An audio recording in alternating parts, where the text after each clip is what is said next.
Hey, it's Tina Forsyth here. I had a client ask me in one of our coaching groups the other day, Tina, what are your thoughts around discounting my rates? Is it ever okay to discount rates when, say, my rates are higher than somebody can afford or than they're willing to pay? And my answer was, no, never. Do not discount your rates.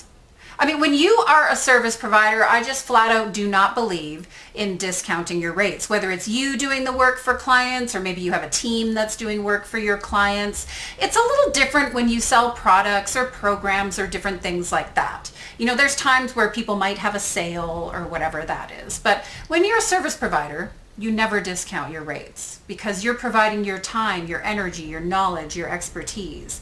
And that is worth what it's worth.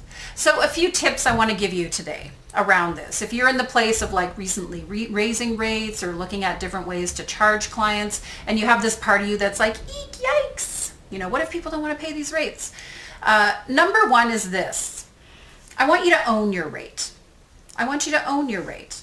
My favorite response when somebody is saying, you know, what I advise people to say, if somebody ever says to them, oh my gosh, your rate is higher than I thought it would be, or that's more than I thought it would be, or I didn't realize it would be that much.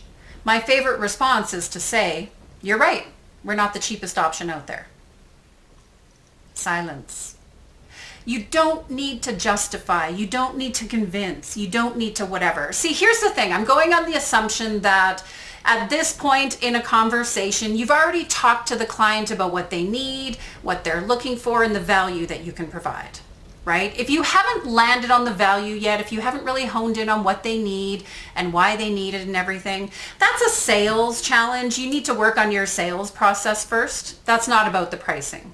But let's imagine you've done all that. You've really landed on what they need and their challenges and how you can help them and how you can serve them. And now you're talking price. You're here to own your price at this point, not to justify it. Own it. Don't justify it.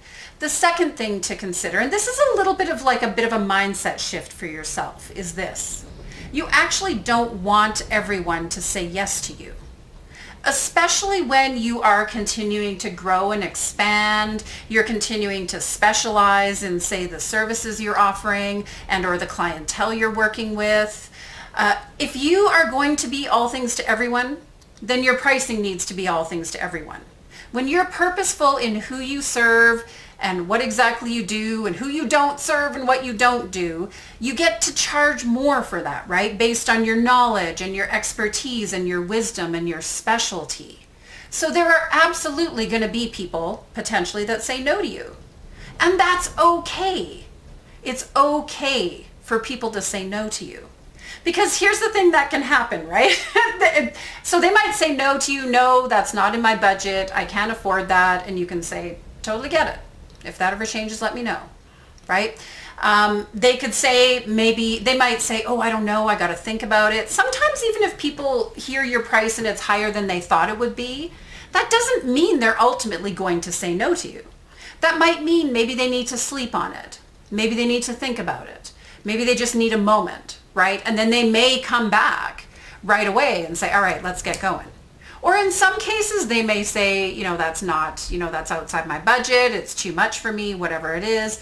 They go off and do their thing. Don't be surprised when they come back to you. There's also going to be times where somebody says no to you now. They go off and do whatever they do, try it on their own, try to work with somebody else, and then they end up coming back to you. They end up coming back to you anyhow.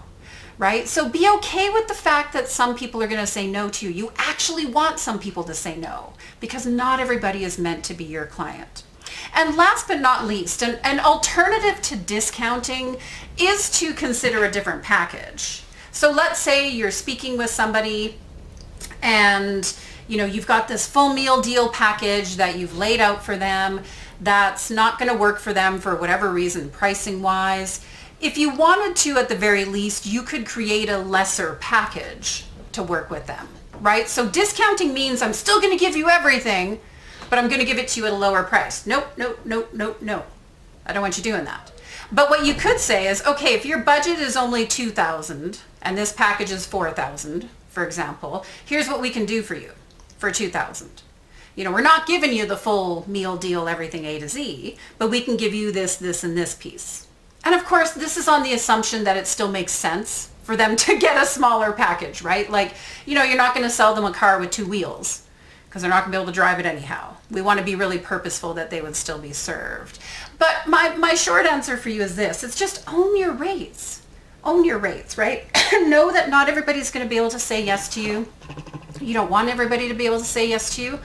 And very quickly, you're going to see how often people say yes to you. One of my favorite things when I'm working with clients is when they quote a higher rate to someone and people start saying yes to them.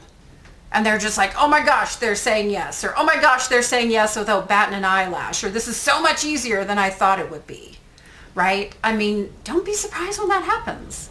That's part of what happens in this journey as you continue to grow and expand and provide more value and really own your wisdom and knowledge and expertise. All right, until next time, everybody, it's Tina Forsyth. Take care. Bye now.